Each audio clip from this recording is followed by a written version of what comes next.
तीसरा शरीर जिसका नाम है कारण शरीर। अब इसको जो है रट तो सकते हो, परंतु समझना बड़ी टेढ़ी है। क्यों? क्योंकि आपका जो स्थूल शरीर है और जो भीतर वाला भावुक शरीर है, भाव का शरीर है, ये दोनों शरीर जिससे बने हैं। अब कैसे बने हैं? ये दोनों शरीर हमारे कैसे बने हैं, ये पता लगाना बड़ा मुश्किल का काम है। सीधा सा जवाब है, जरा देखना, एक टेढ़ी मेढ़ी रस्सी पड़ी हुई है। आज हमारे बाबा ने जो है वो कठिन विषय आपको समझाने को दे दिया है, परंतु हम समझाएंगे क्योंकि हमको आता है। और कहीं मेरे से श्रद्धा जुड़ जाए ना तो आपकी समझ में आ जाएगा। हाँ जी, ढूंढी श्रद्धा नहीं कि गुरुदेव के पैर छूने से हम तर जाएंगे, गुरुदेव को जो है हम भोजन करा दें तो हमारा कल्याण हो जाएगा। हो जाएगा, लेकिन उतना नहीं जितना समझ से होगा। और कहीं अटूट श्रद्धा हो जाए तो फिर एक ही बात सामने आती है, जब भी गुरुदेव सामने आएंगे तुम्हारे भीतर प्रश्न खड़े हो जाएंगे कि ये बात मेरी समझ में नहीं आ रही गुरुदेव। और उसी का नाम सच्चा सत्संग होता है।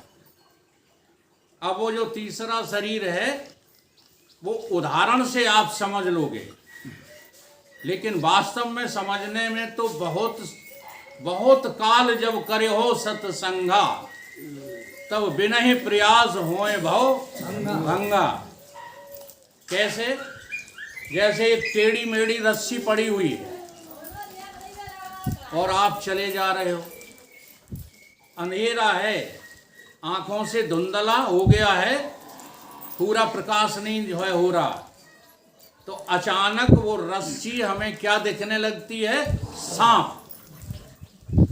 बोलो ऐसा होता आप लोगों के साथ कि नहीं होता है? तो वो रस्सी का हमको क्या हो गया? सांप।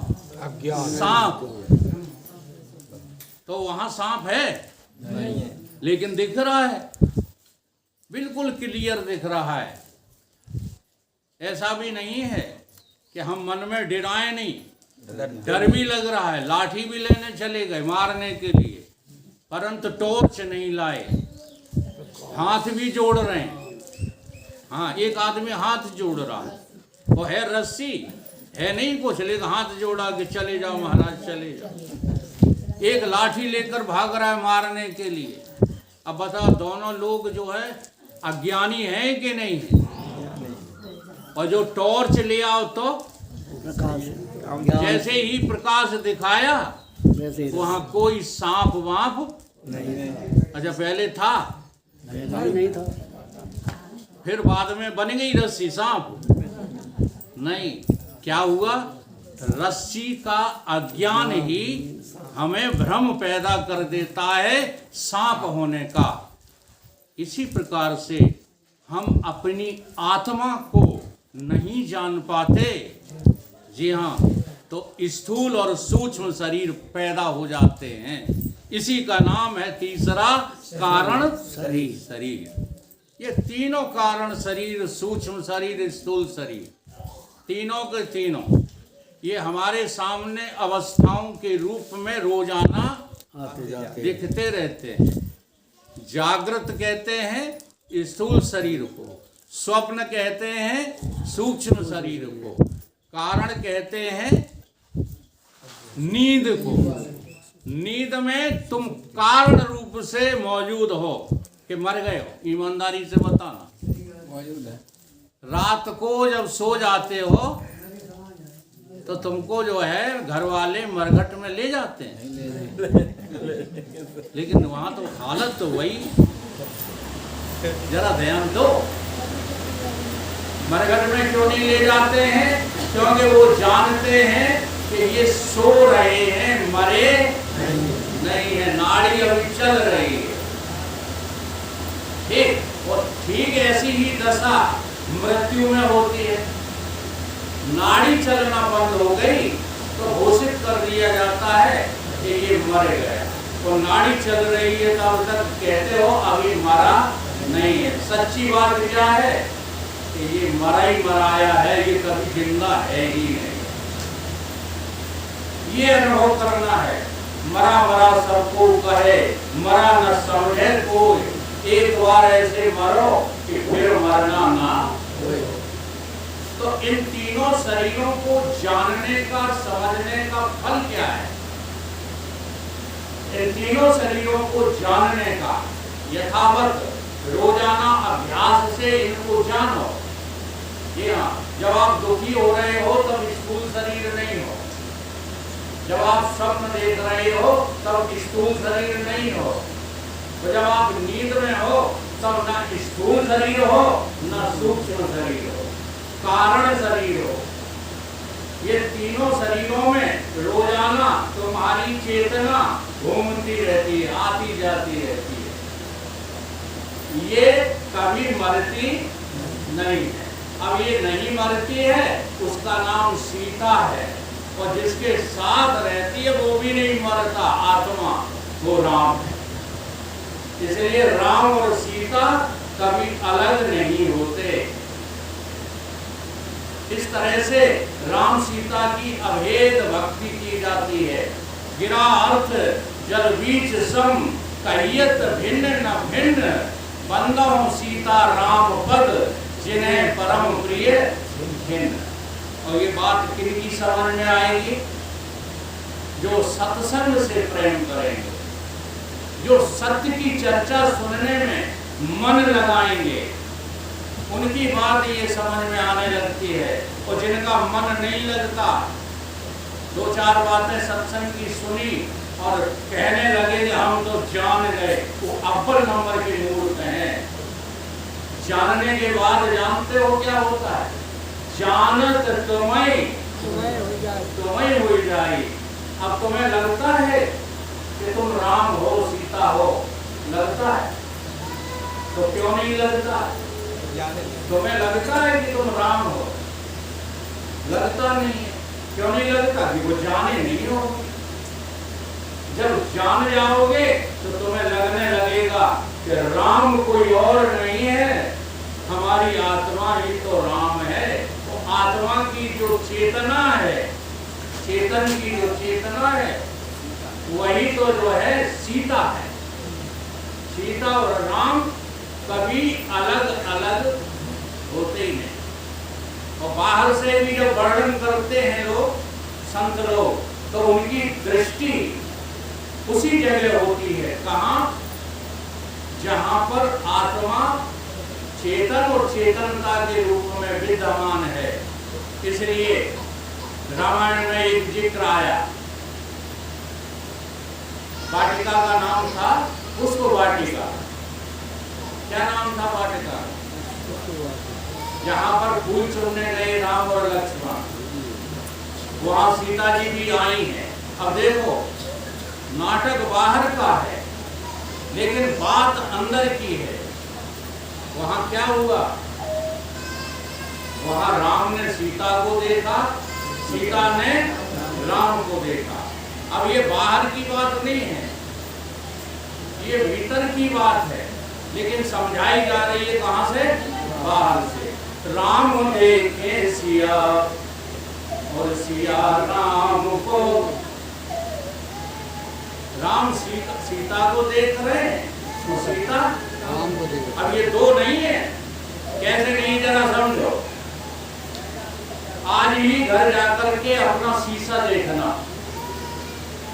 और शीशे में जो दिखे उसे सीता समझना और अपने को राम। शीशा यूं सामने किया तो कौन दिखा शीशा? शीशा में कौन देख रहा है माता जी? हम ही तो हैं, कोई और तो नहीं है।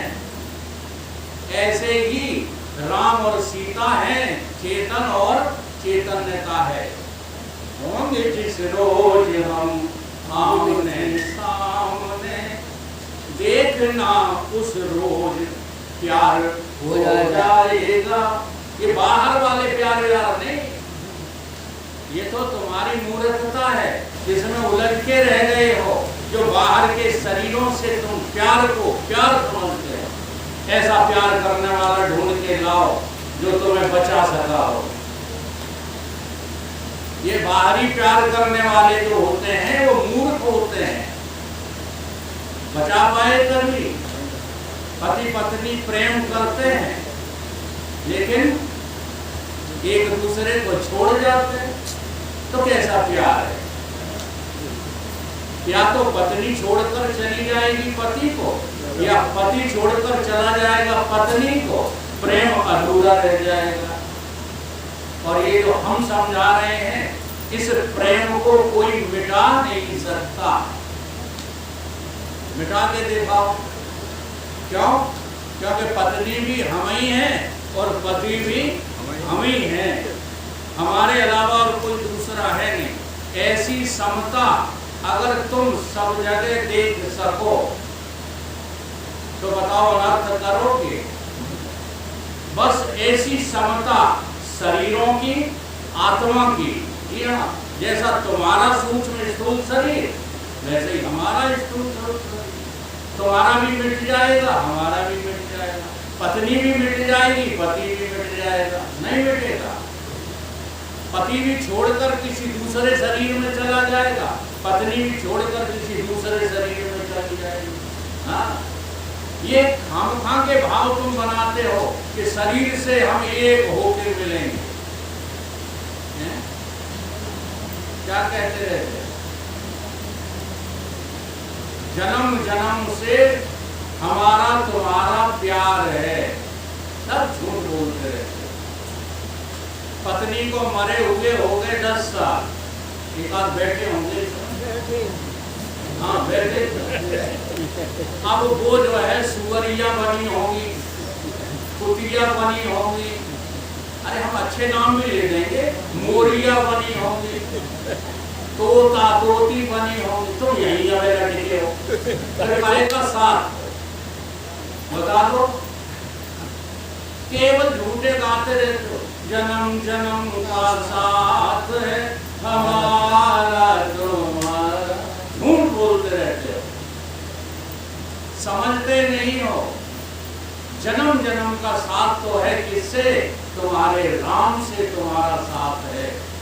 तुम जहां जन्मोगे वहां भी वो होंगे, तो तुम जहां मरोगे तहां भी वो होंगे।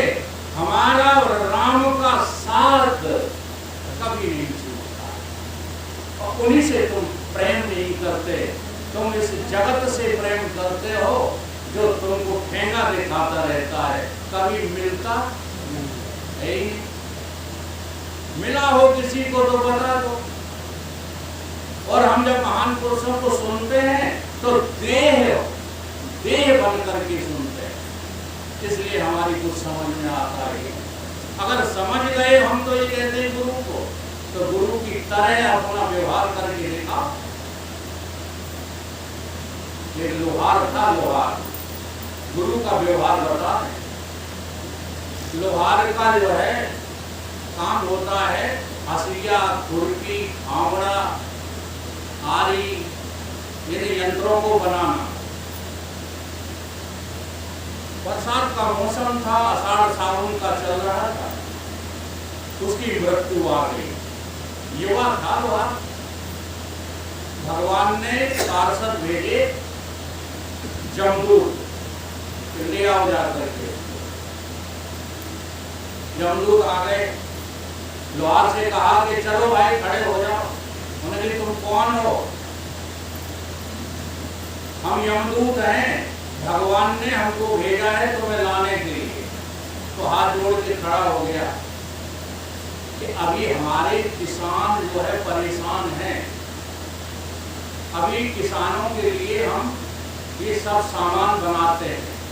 और एक बात बताऊं धर्मराज जी, 40 किलोमीटर के इर्द गिर्द कोई लोहार नहीं है, इसलिए बेचारे हमारे बिना भूखों मर जाएंगे। कौन हल बनाएगा, कौन हसिया बनाएगा, कौन खुरपी बनाएगा? इसलिए 2 साल का मौका दे दो, फिर हम चलेंगे। पार्षद लौट गए। ये जो है कथा झूठी जरूर है, लेकिन जीवन में तुम पालन करके देखो। तुम्हारी रक्षा ये दुनिया वाले नहीं करते, तुम्हारी रक्षा तुम्हारी भावना, तुम्हारे कर्म, तुम्हारी चेतना करती है। सो सब के सब धूल में मिला दिए हमने। तो पैसा कमाओ, पैसा कमाओ, लगे पड़े हो, पैसा पैसा पैसा, जो 2 कौड़ी का नहीं है उसके पीछे भाग रहे। क्या हुआ? लोहार ने कहा गए तो भगवान से कहा जाके कि उसने मना कर दिया है, 2 साल की मोहलत मांगी है। भगवान ने कहा ठीक है। क्यों ठीक है? क्योंकि उसके अंदर परोपकार की भावना है, औरों की खातिर जीते हैं, औरों की खातिर मरते हैं। भगवान उन्हीं इंसानों पर बस नजरें इनायत करते हैं। तुम कहते भगवान कोई है ही नहीं, इतने बड़े ज्ञानी बन गए, तुरंत आत्मज्ञानी बन जाते हो, तुरंत कर्ता बन जाते हो, ये पता ही नहीं लगाते हो कि ये सब कैसे हो रहा है। पता लगाओ तो तुम्हें तुम्हारा भगवान नजर आएगा करता हुआ। 2 साल बाद फिर आ गए जमदूत कि चलो भगवान ने आदेश दिया। उन्हें कि महाराज अब फिर समस्या आ गई। क्या समस्या आ गई? हमारा पड़ोसी सख्त बीमार है। अपने को आज मानना, क्या तुम ऐसे हो केवल बातें करते हो मंच पे बैठ करके? ऐसा होते हो तभी ये आत्मज्ञान पाओगे, जब तक ऐसे नहीं हो पा रहे हो। आशा छोड़ दो आत्मज्ञान की। नगा 2 साल की और मोहलत चाहिए। क्यों? पड़ोसी बीमार है और उसकी कन्या जो है वो विवाह को है, और मुझे ही उसकी कन्या का विवाह करना पड़ेगा, पड़ोसी की, अपनी नहीं। इसलिए जब तक पड़ोसी की कन्या का हम विवाह न कर लें और इसका जो है इलाज न करा लें पड़ोसी का, तब तक के लिए भगवान से क्षमा करना, क्षमा मांग लेना कि लोहार ने क्षमा मांगी। फिर गए लौट करके भगवान से कहा। भगवान बड़ा खुश हो गए। हाँ, तुम क्या समझते हो कि तुम्हारे 1 लोटा पानी से खुश होते हैं? क्या समझते हो कि वृंदावन चले जाने से खुश होते हैं? तुम्हारे पास धन है तो हवाई जहाज से यात्रा कराते हो, उससे खुश होते हैं? भगवान नहीं। जो अपने दिल में उनको जगह देते हैं कि हम क्या कर सकते हैं, करने वाला है भगवान, कराने वाला है भगवान। जो कुछ करते हैं सब भगवान करते हैं, हम तो उनके कौन है? नौकर हैं। तो इस भाव से संसार का परोपकार करने में लगो, धन कमा करके अहंकार बढ़ाने में मत लगे रहो। अहंकार विमूढ़ात्मा करता अहम इति मन्यते। अब नंबर तो आएगा, ये भी बात बता दो। अभी अभी भगवान गुरुदेव ने ग्वालियर में बताई, चाहे राजा परीक्षित हो, चाहे राम हो, चाहे कृष्ण हो, आखिर में मरना तो शरीर से सबको पड़ेगा। नहीं तो भागवत सुन लीजिए, बताते हैं अमर हो गए हैं राजा परीक्षित, लेकिन सांप ने काटा कि नहीं काटा? शरीर छूटा कि नहीं छूटा? राम का छूटा, कृष्ण का छूटा, हनुमान का छूटा, सबके शरीर छूटते हैं। लेकिन जहां से अमर है राम, कहां तुम जाने की कोशिश ही नहीं करते। तो अब की बार भगवान ने कहा कि ऐसे महान परोपकारी भगत को, कर्तव्यनिष्ठ पुरुष को तो मैं खुद लेने जाऊंगा।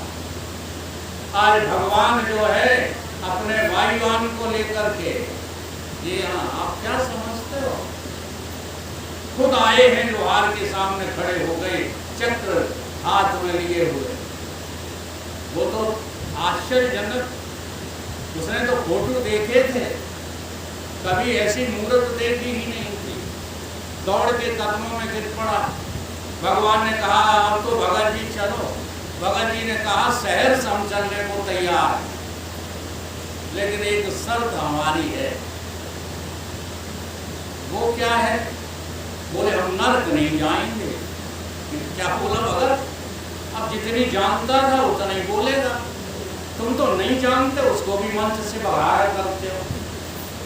ये हम आप लोगों के लिए बीच बीच में बोल देते हैं। ये भगाना बंद करो।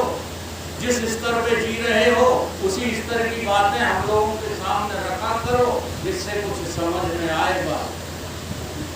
जहां तुम जी नहीं पा रहे हो उस जगह की बात ही क्यों करते हो?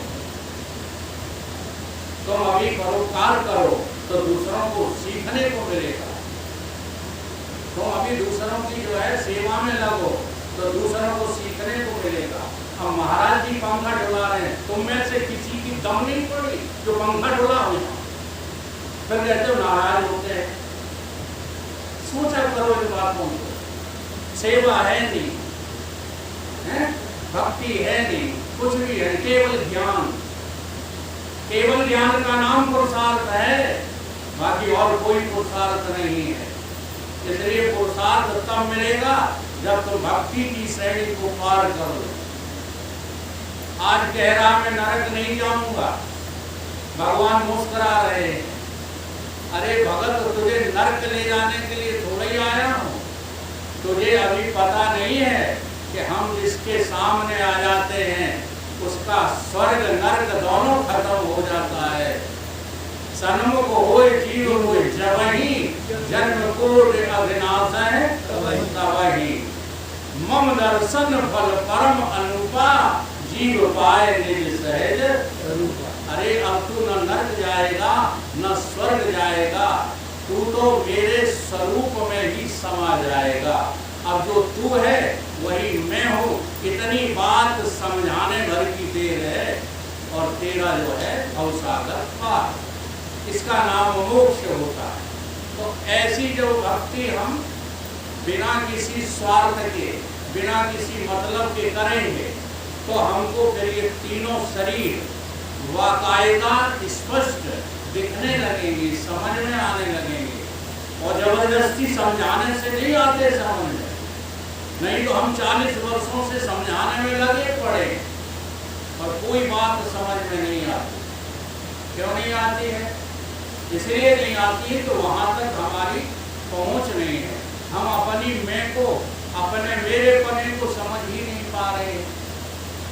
वो क्या है? महाराज जी ने सूत्र बोला है ग्वालियर में, थोड़ा सा ले लेता हूं। कहते दो पदे बंध मोक्षाय। केवल दो ही चीजें हैं मनुष्य के लिए। काम का मनुष्य परेशान है। एक बंधन है, एक मोक्ष है। अच्छा, बंधन किसको है? ममेति, जो मेरा मेरा कहने में लगे पड़े हैं। ममेति बंधते जंतुर, सारे जीव जंतु, सारे मनुष्य, सारे जीव कौन बंधे हुए हैं? जो मेरा मेरा कह रहे हैं। और निर्ममेत, जो निर्ममेत है वो मुक्ति उच्यते, उनको मुक्ति प्राप्त है। जो मेरा मेरा कहना छोड़ दे, बस इतनी सी बात है और इसमें तुमने पूरा जन्म लगा दिया और न जाने कितने जन्म लगा दिए। तो समझना क्या है कि मैं भगवान से अलग नहीं हूं। तुमने अपनी मैं को खड़ा किया कि मैं कोई और हूं, भगवान कोई और है, सोई तुम्हें मेरे दिखने लगे। अगर मैं खड़ा ना करो अलग से, मैं की ममता मार के मैं की कर लो जांच, और मैं तीनों से, हाँ, ये जो तीन शरीर है ना, इससे तुम्हारी मैं का कोई नाता नहीं है। मैं तीनों से परे है। 3 4 और 5, ये 3 4 और 5 सब इन्हीं तीनों शरीरों के अंतर्गत आ जाते हैं। 4 अंतःकरण, 5 तत्व, 3 गुण, ये सब इसी में आ जाते हैं। किनमें? 3 शरीरों। तो तीन शरीरों के पार खड़े होने की शिक्षा कहाँ मिलेगी? सतगुरु से मिलेगी। वो क्या कहेंगे? वो कहेंगे कि मैं को छोड़ो, मेरे को छोड़ो। मेरा मकान है? नहीं। वो कह रहा नहीं। उदय सिंह हमें हाथ तो खूब मिलाते हो और भगते तुम घर की तरफ हो।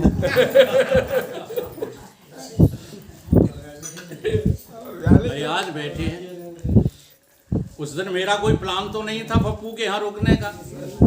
देख लो, तुम भाग गए। हाँ, अपने अपने घरन की सब काहू को पीर, तुम्हें पीर सब घरन की धन्य धन्य रघुवीर। तुम ऐसे भागो जैसे घरे लड़के धरे, जबकि हमें पता है, जी हाँ, पत्नी हो चाहे ना हो, लड़के हो चाहे ना हो, पिटते हो घर में सब लोग।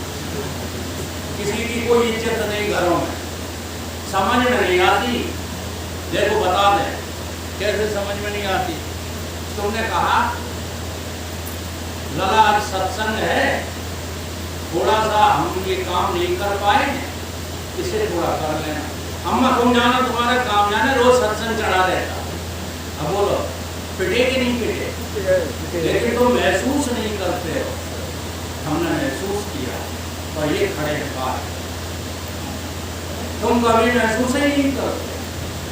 जी हाँ, तुमको उधर ही जो है लपसी लगती है, ये सारी लपसी इधर ही है जहाँ मेरे है, मेरा है। नहीं तो क्या मेरा है? अगर तुम कहते हो मकान मेरा नहीं है तो किसका है? तो चिंतन करो, किसका है? चिंतन नहीं करते हो, सुन सुना के कह देते हो मिट्टी का है। मिट्टी किसकी है? बहुत गहरा चिंतन करो तो सब कुछ भगवान का है। भगवान के अलावा यहाँ किसी का कुछ भी है ही नहीं। और इसी भाव में जब तुम जीने लगोगे तो तुम्हारा ये जो है भजन कारगर हो जाएगा। किसी को रोजाना जो है स्मरण किया करो, किसी को चिल्लाया करो, किसी को सुनाया करो। कैसे? मैं नहीं, मेरा नहीं, ये तन किसी का है दिया। मैं नहीं, मेरा नहीं, ये तन किसी का है दिया। जो भी मेरे पास है ये सब किसी का है दिया। जो भी मेरे पास है ये सब किसी का है दिया। मैं नहीं, मेरा नहीं, ये तन किसी का है दिया। मैं नहीं, मेरा नहीं, ये तन किसी का है दिया। जो भी मेरे पास है सब धन किसी का है दिया। जो भी मेरे पास है वह धन किसी का है दिया। अरे आपको लगता है जो आपके पास धन है वो किसी ने दिया है, आपने कमाया नहीं? लगता है? बहुतों को लगता है, सबको नहीं लगता। गॉड गिफ्टेड है, गॉड गिफ्टेड। सबको नहीं लगता। अब जिनको लगता है वो कभी भूल से नहीं कहेंगे ये मेरा है। एक राजा था, बहुत दानी था, ठीक है, दान करता था, बहुत दान करता था। जो सामने चीज आ जाती थी वो भिक्षुकों को दे देता था, लेकिन जो है नीचे नैन किए रहता था, आंखें नीची, देते समय कभी आंख नहीं उठाता। जी हाँ। तो लोगों ने कहा कि महाराज तुम इतने बड़े दानी हो लेकिन शर्माते क्यों रहते हो, नीचे नैन क्यों किए रहते हो? तो यही जवाब उस राजा ने दिया था, देने वाला देता है, देत रहत ऋण देन, रात दिन देता रहता है। और ताका हम अभिमान करें तासे नीचे नैन। ये नैन क्यों झुके हुए? तुम्हारे झुकते ही नहीं, अकड़ से कहते ये कोठी मैंने बनवाई, तुमने बनवाई है। बस इतने ही ढीले पड़ जाओ, तुम भगवान के भक्त हो जाओ। तुम चाहे कुछ कर लिए हो अभी तक जो किया वो भूल से किया, नहीं करते वरते तुम कुछ नहीं हो। यहाँ सब अपने आप हो रहा है। जी हाँ, पहली सीढ़ी है, जगत में जो कुछ हो रहा है सब भगवान की कृपा है, भगवान की दया है, भगवान की इच्छा से हो रहा है। लेकिन कर्मवादी आगे आके तुम्हें सिखाएंगे नहीं, ये मत मानना, तुम करोगे नहीं तो होगा नहीं, जो जस करे सो तस फल चाहा। तो हर एक जगह की हर एक बात प्रमाणित मिलती है शास्त्रों में, लेकिन तुम अटक के रह जाते हो। कर्म नाम केकई का है। आजकल कोई केकई नाम रखता है? बोलो। अच्छा, केकई नाम जो है अपनी कन्याओं का कोई क्यों नहीं रखता? सुपर्णखा नहीं रखता। कुछ नाम है जो रखते ही नहीं। क्यों नहीं रखते? क्योंकि केकई नाम कर्म का है। अब नाम तो तुम केकई नहीं रखते, लेकिन लगे कर्मों में रहते हो, इसलिए भी समझ कुछ नहीं पाए। कर्मणा बंधते जंतु विद्या च विमुच्यते। इस कर्मों ने तो हमको बांध रखा है, ये कर्म बंधन के हेतु बन गए। अब इसको जो है विद्या जब मिलती है तो इन्हीं किए कराए कर्मों से हमको मुक्ति मिल जाती है। तब हमको दिखने लगता मैं नहीं, मेरा नहीं, ये सब किसी का है दिया। मैं नहीं, मेरा नहीं, ये सब किसी का है दिया। जो भी मेरे पास है सब है किसी का है दिया। जो भी मेरे पास है वह सब किसी का है दिया। देने वाले ने दिया वो भी दिया इस शान से।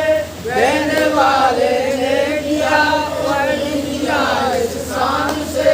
लेने वाला कह उठा मेरा है अभिमान से।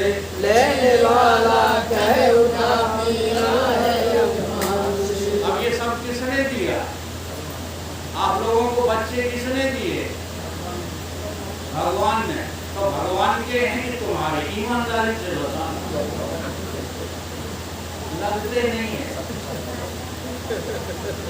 अच्छा, लगते हो तो उनके बिछुड़ जाने पर रोते क्यों?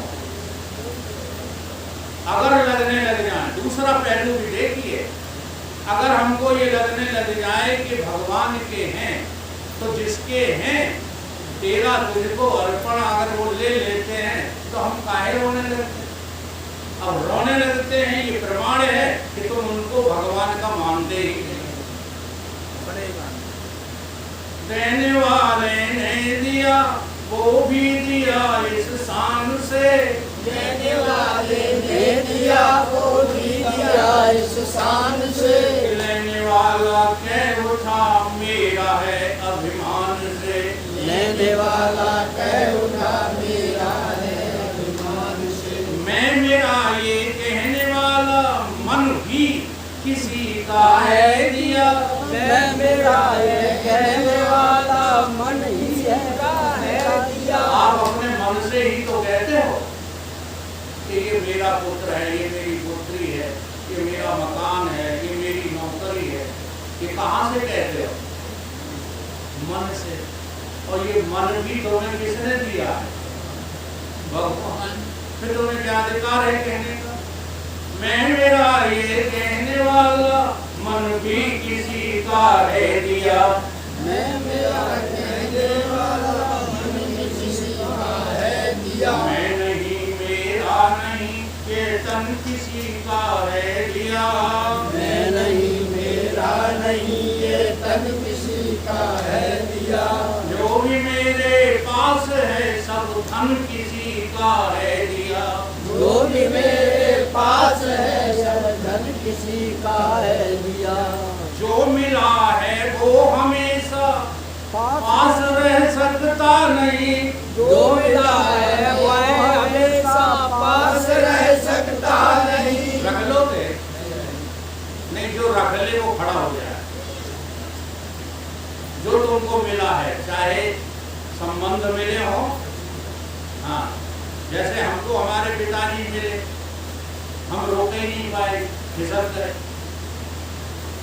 ऐसे ही जो चीजें मिली हैं वो तुम्हारे पास बनी रहेंगी,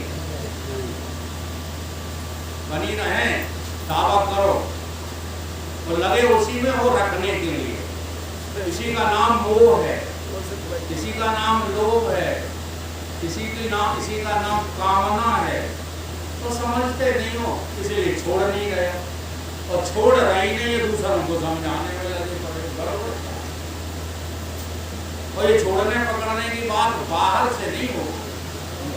देखो बाहर से तो आप हमको देखते हैं तो लगता है कि ये तो कचूरी छोड़ है, लगता है कि नहीं। अब किसी दिन हम कार में भी बैठ के आ जाते हैं तो और भी ज्यादा लगेगा। एक तो दूसरों को सुनाते हैं देखो क्या ठाट है। तो ये जो छोड़ना पकड़ना है वो भीतर का मामला है, अंदर का। बाहर से तुम जो है करते रहो व्यवहार, नौकरी चाकरी धंधा पानी, कौन रोकता है। लेकिन एक बार भीतर से तुम अगर इस संसार विष रूपी विष का त्याग कर दोगे तो फिर उसे ग्रहण नहीं कर सकते। ये है त्यागने का जो है लाभ। अभी उसी विष को खा रहे हो, पी रहे हो, तो कहते हो हम बड़े त्यागी, वो त्याग नहीं होता। सोचो जरा, जो मिला है वो हमेशा पास रह सकता नहीं, जो मिला है वो हमेशा पास रह सकता नहीं। कब बिछुड़ जाएगी कोई राज कह सकता नहीं, कब बिछुड़ जाए कोई राज कह सकता नहीं। मैं मेरा ये कहने वाला सब कुछ उसी का है दुआ, मेरा ये कहने वाला सब उसी का है दिया। मैं नहीं मेरा नहीं ये तन किसी का है दिया। मैं नहीं मेरा नहीं ये तन किसी का है दिया। अब क्या करें, अब समस्या आ गई। ये तो हम जब कहने लगे मैं नहीं हूँ, मेरा नहीं है, मैं नहीं हूँ, मेरा। एक बार की घटना है, एक नई उम्र का बाबा, ये बच्चा बैठा है ना, इसकी उम्र का बाबा, जैसे भगवा वस्त्र पहने, चढ़े फटे फटाए, भाई माता जी के यहाँ मालदार माता जी थे, उनके यहाँ पहुंचा, मुझे भूख लगी है, भोजन करा दो भैया। तो पूछने लगी बेटा तुम्हारी हालत कैसे हुई,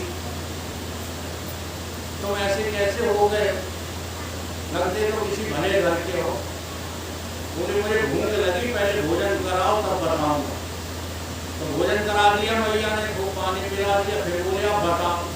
उन्हें कि ऐसे ही कराते रहो, हम जैसा हो तो तुम भी ऐसे ही हो जाओ। बात आई तो समझ है। इस संसार का त्याग करोगे तो फिर फक्कड़ होना ही पड़ेगा, और तुम फक्कड़ियाई से डरते हो। अच्छा हमारे तो 4 सींग लगे हैं, बताओ, वैसे ही लड़का तुम्हारे वैसे ही हमारे, वैसे ही का मतलब समझ रहे हो। कोई 5 तत्व के हैं, 6वें तत्व के नहीं। वैसे ही घर हमारा, वैसे ही तुम्हारा, वैसे ही कपड़े हम पहने, वैसे ही तुम पहनो। फिर हमारी तरह टिक क्यों नहीं पा रहे? तो क्या बात है, उसको स्वीकार करो। अभी जानते नहीं, कुछ भी नहीं जानते। केवल जानने के अहंकार से कुछ नहीं होगा।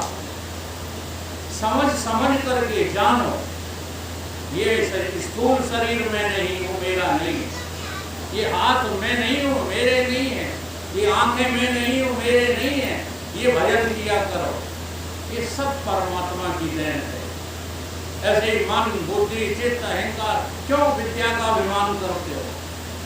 ये मेरी थोड़ी है, ये मैं नहीं, ये सब उसी का दिया। तो तुम्हें फिर करने का क्या था बताया जाएगा कि अब कुछ मत करो, अब क्या करो? जग की सेवा खोज अपनी प्रीत इससे कीजिए, जग की सेवा खोज अपनी प्रीत इससे कीजिए। जग की सेवा खोज अपनी प्रीत इससे कीजिए, जग की सेवा खोज अपनी प्रीत इससे कीजिए। अर्थात जग की सेवा क्या है? देखो गलत धारणा मत बनाना। एक सज्जन को मैंने सिखाया कि अपने अलावा किसी और की सेवा करो, वो जग की सेवा है। ये मैंने सिखाया। तो बोले गाय की हम सेवा करते हैं, भैंस की सेवा करते हैं, अपने मोड़ा मोड़ियों को तनख्वाह दे देते हैं, ये है कि नहीं पराई सेवा? देव कितना स्वार्थी है आदमी। हाँ। अब जहां तक जो है ये बात है वो मैं और मेरे पने की है। जहां तक तुम्हारा मैं पना जुड़ा हुआ है वहां तक तुम ही हो। जी हाँ, अगर तुमने आश्रम बना लिया, जैसे बाबा ने आश्रम बना लिया और बाबा का मन जुड़ा कि ये मेरा है, तो फंस गए बाबा। अब बाबा परोपकारी नहीं रहे। तो समझ में कुछ बातें आ रही हैं? तो जग की सेवा क्या है? जहां कोई अपनापन न लगा हो। और आज हमको जवाब दे दो, बुरा नहीं मानना, हमारी आपकी रिश्तेदारी है क्या? बताओ। हटवानपुरा में समध्यानो है का वहां, बताओ क्या बात है? क्यों हम लगे पड़े हैं आप लोगों के लिए? बताओ क्या बात है? अब वो बात समझ में आ जाए, क्योंकि मैं नहीं मेरा। ये है जग की सेवा। जो मैं मेरा नहीं है उसके लिए तुम लगो चाहे जिससे। अब तुम लगना चाहते हो ज्ञान से और धन को बचा बचा के रखना चाहते हो, नहीं हो पाएगा। जो पहले तुमने धन कमा लिया है पहले उसे दो गैरों में बांटना सीखो। जो तुमने तमाम आफतें जो कमा के रख ली हैं, पद प्रतिष्ठा व्यवहार आदि, इनको लुटाना सीखो। जब ये सब लुट जाएगा तब ज्ञान के तुम अधिकारी हो जाओगे, तो ज्ञान पा जाओगे। जब पा जाओगे तो हमारी तरह ज्ञान लुटाना चालू कर देना, मना कौन करता है? अब जो चीज तुम्हारे पास है नहीं वो कैसे बांटोगे? जैसे हम जगदीश से कहें, जगदीश हमें आज 4 करोड़ रुपए चाहिए, तो जगदीश दे देंगे? इसलिए नहीं देंगे कि उनमें 4 करोड़ हैं नहीं। और ये कहें कि हमको 4000 रुपए दे दो, तो बताओ दे देंगे? तो कहने का मतलब जो तुम्हारे पास है वही दे पाओगे, और जो है ही नहीं वो कहां से दे पाओगे? तो जग की सेवा कैसे होगी? जो मेरे पास है उसको जगत में लगाना शुरू करो। जग की सेवा खोज अपनी प्रीत इससे कीजिए। खोज अपनी प्रीत इससे कीजिए। अपनी खोज, जब तुम जगत की सेवा करोगे तो क्यों करोगे? उसका प्रयोजन क्या होना चाहिए? ये नहीं होना चाहिए कि हम जगत की सेवा कर रहे हैं तो हमको इससे ज्यादा मिल जाए, हमको स्वर्ग मिल जाए, हमको जो है अमुक चीज मिल जाए। इस भावना से नहीं, बल्कि इस भावना से कि मेरा सब कुछ ले लो प्रभु, केवल आप मुझे मिल जाओ। भगवान को पाने के लिए उसी को अपनी खोज बताया। जग की सेवा खोज अपनी प्रीत इससे कीजिए। जग की सेवा खोज अपनी प्रीत इससे कीजिए। जिंदगी का राज है ये जान कर जी लीजिए। जिंदगी का राज है ये जान करके जीजिए। जिंदगी का खिला मधुबन भी किसी का है दिया। जिंदगी का खिला मधुबन है किसी का है दिया। जो भी मेरे पास है सब है उसी का है दिया। जो भी मेरे पास है वो है उसी का है दिया। मैं नहीं मेरा नहीं ये सब किसी का है दिया। मैं नहीं मेरा नहीं है सब किसी का है दिया। जो भी मेरे पास है सब धन किसी का है दिया। जो भी मेरे पास है वह धन किसी का है दिया। इस तरह से जो है जब हम अपने भाव बनाएं देवों का अनुभव धीरे धीरे होने लगेगा। तो जब ये अनुभव होने लगेगा तब आपको नया ज्ञान जो आत्मज्ञान के नाम से है वो प्राप्त होने लगेगा। सद्गुरुदेव की कृपा हो जाएगी। बोलिए सद्गुरुदेव।